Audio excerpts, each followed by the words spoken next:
Episode 15 Swasti ज्योतिषामध्ये मी सुहास शास्त्री तुम्हा सगळ्यांचे स्वागत करतो.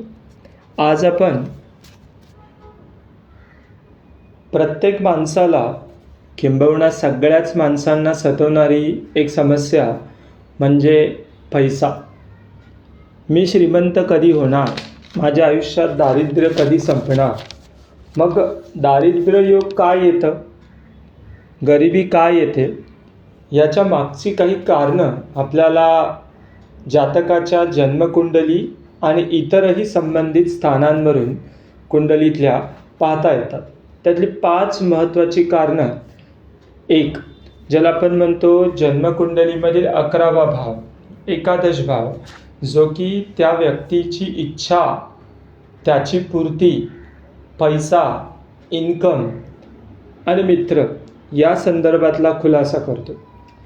11व्या भावामध्ये जी कोणती राशी आलेली आहे त्या राशीचा स्वामी जर कुंडलीमध्ये पीडित असेल, म्हणजे दोषयुक्त असेल, किंवा 11 नंबरच्या भावावरती एखाद्या पापग्रहाची दृष्टी असेल जो की लग्नेशाचा मित्र नाही.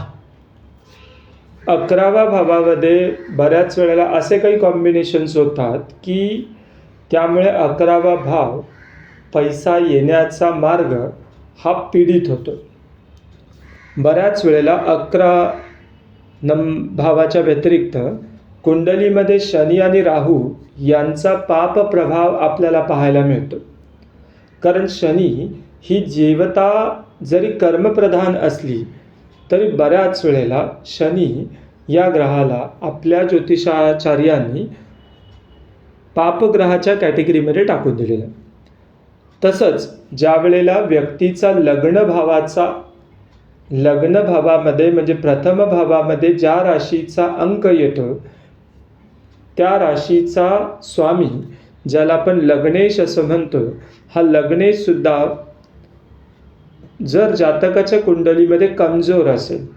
आता कमजोर याचा अर्थ असा होतो, पहिला की त्या लग्नाधिपतीची म्हणजे लग्नेशाची स्वामी तो ग्रह हा जेव्हा डिग्री वाईज कमजोर असतो, म्हणजे 12 ते 18 डिग्रीच्या मध्ये असेल तर तो ग्रह तरुण असतो, पण 0 डिग्रीपासून 6 बाल आणि 6 पासून 12 पर्यंत युवक, तर तो बऱ्याच अंशी कमजोर असतो. 18 ते 24 डिग्रीच्या आसपास असेल तर तो वृद्ध असतो आणि 24 ते 30 डिग्री दरम्यान तो मृत असतो. म्हणजे 12 डिग्री ते 18 डिग्री सोडून जर ग्रह 0 ते 12 डिग्रीचा कमजोर आणि 18 ते 30 डिग्री कमजोर, हा पहिला झाला लग्नेश कमजोर असणं. दुसरं, बऱ्याच वेळेला कुंडली हीच डिग्री वाईज कमजोर राहते. तिसरं, ज्या वेळेला लग्नामध्ये एखादा पापग्रह येतो, लग्नाचा अधिपती लग्नेश हा जेव्हा 6, 8, 12 मध्ये जातो किंवा लग्नाचा अधिपती असणाऱ्या ग्रहाच्या वरती एखाद्या पापग्रहाची दृष्टी पडते, तो ग्रह बऱ्याच वेळेला लग्नाधिपती हा शत्रू राशीमध्ये, नीच राशीमध्ये किंवा पापकर्तरीने, म्हणजे लग्नाधिपती ज्या भावात आहे त्या भावाच्या आधी एक स्थान आणि नंतरचं एक स्थान, जेव्हा 2 पापग्रह असतात आणि त्याच्यामध्ये हा लग्नेश मधल्या स्थानात राहतो, अशा वेळेला लग्न भाव कमजोर होतो. याही वेळेला आयुष्यामध्ये दारिद्र्याचे योग येण्याचा संभव असतो. तिसरी गोष्ट येते ते म्हणजे धनस्थानी पापग्रह असणं. धनस्थान म्हणजे द्वितीय स्थान, ज्याला आपण कुंडलीमध्ये वाणीचं स्थान, पैसा साठवण्याचं स्थान, सेविंगचं स्थान म्हणून पाहतो. द्वितीय भावातून आपल्याला त्या व्यक्तीच्या किंवा त्या जातकाच्या घरातलं सोनं नाणं, त्याविषयीची त्या जातकाची असणारी विचारधारा किंवा धारणा ही आपल्याला समजते. धनस्थानामध्ये सुद्धा जर तो ग्रह धनाधिपती किंवा धनेश हा कमजोर असेल, डिग्रीनुसार सूर्यामुळे तो ग्रह अस्त झाला असेल किंवा तो धनाचा स्वामी धनेश हा बऱ्याच वेळेला शत्रू राशीमध्ये, नीच राशीमध्ये, पापकर्तरीमध्ये जेव्हा बसतो किंवा असतो त्यावेळेला धनस्थान हे कमजोर होतं. त्याच्यामुळे सेविंग त्या माणसाकडे राहत नाही, म्हणून तो दरिद्र होतो. तिसरा, धनाचा कारक बऱ्याच वेळेला लक्झरी सुखवस्तूंचा कारक शुक्र ग्रहाला मानलं गेलेलं आहे. कुंडलीमध्ये शुक्रसुद्धा ज्या वेळेला कमजोर असतो किंवा नीच असतो तेव्हा आपल्याला असे दारिद्र्याचे प्रसंग माणसाच्या जीवनामध्ये पाहायला मिळतात. मग याच्यावरती उपाय काय?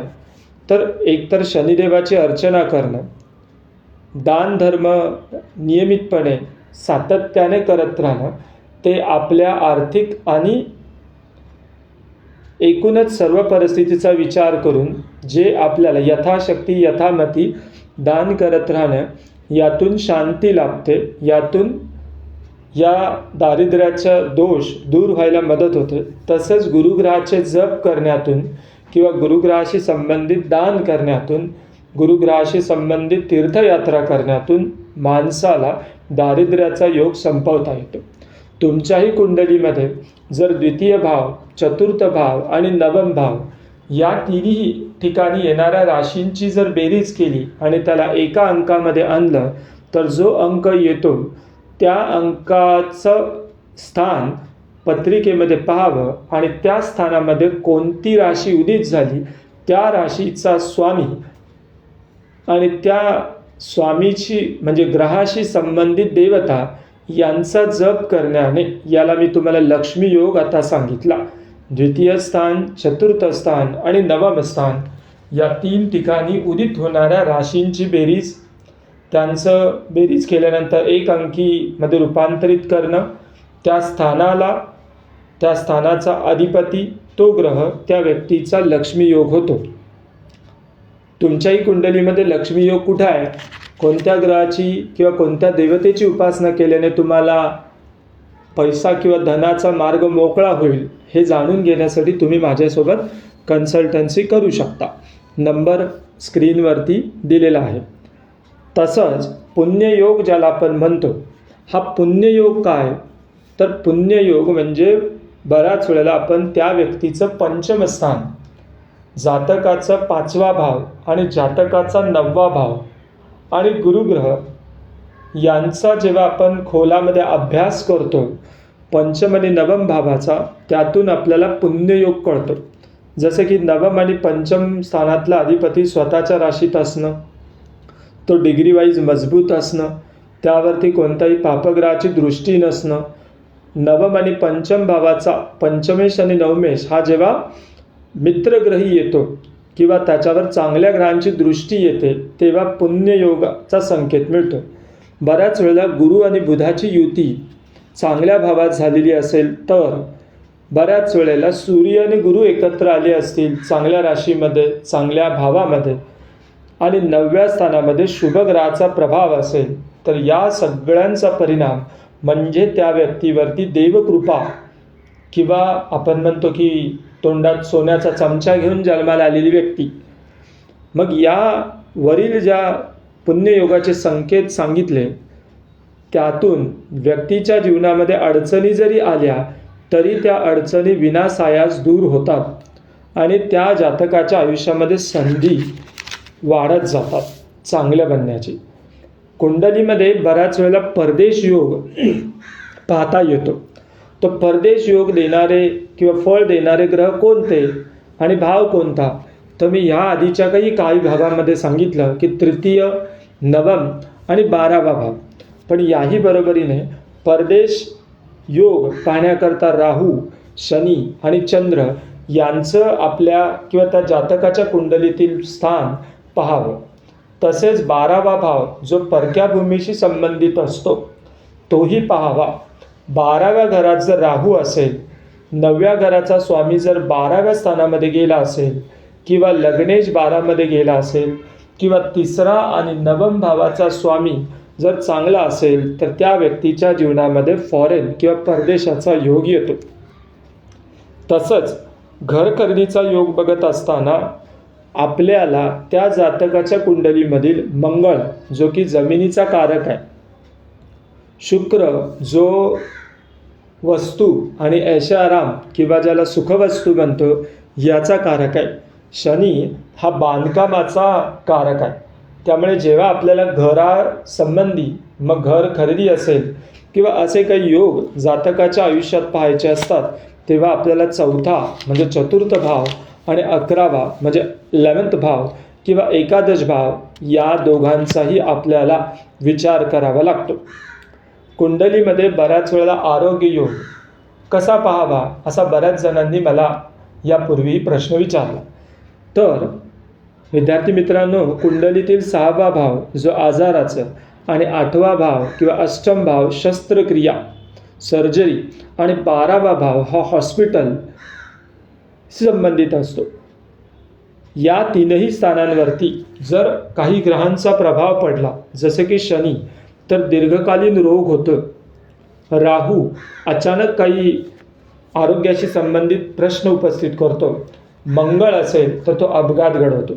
जसं की शनी ज्या वेळेला अष्टम भावामध्ये येतो त्यावेळेला तो मृत्यू बऱ्याच काळ अंथरुणामध्ये पडून राहावं लागतं त्या व्यक्तीला, म्हणजे दीर्घ आजाराने त्या व्यक्तीचा मृत्यू होतो.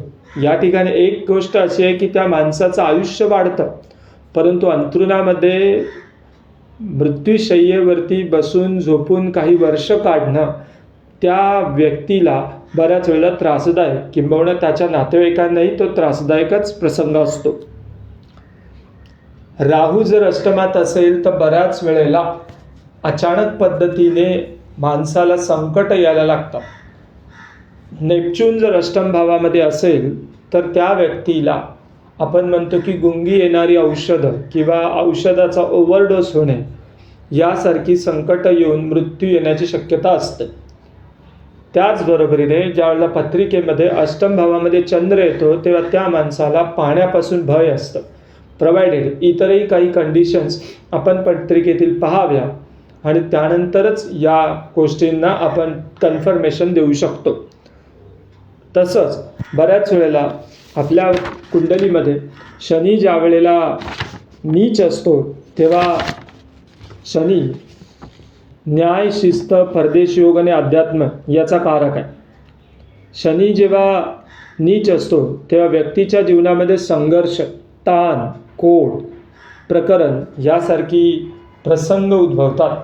मग यावर उपाय काय? तर शनीचा जप करणे, शनी मंदिरामध्ये आपण जाऊन छायादान करणं, म्हणजे साधारण एका परातीमध्ये 1-2 पाव किलो खाऊचं तेल जे आपण वापरतो ते तेल घ्यावं. शनिवारचं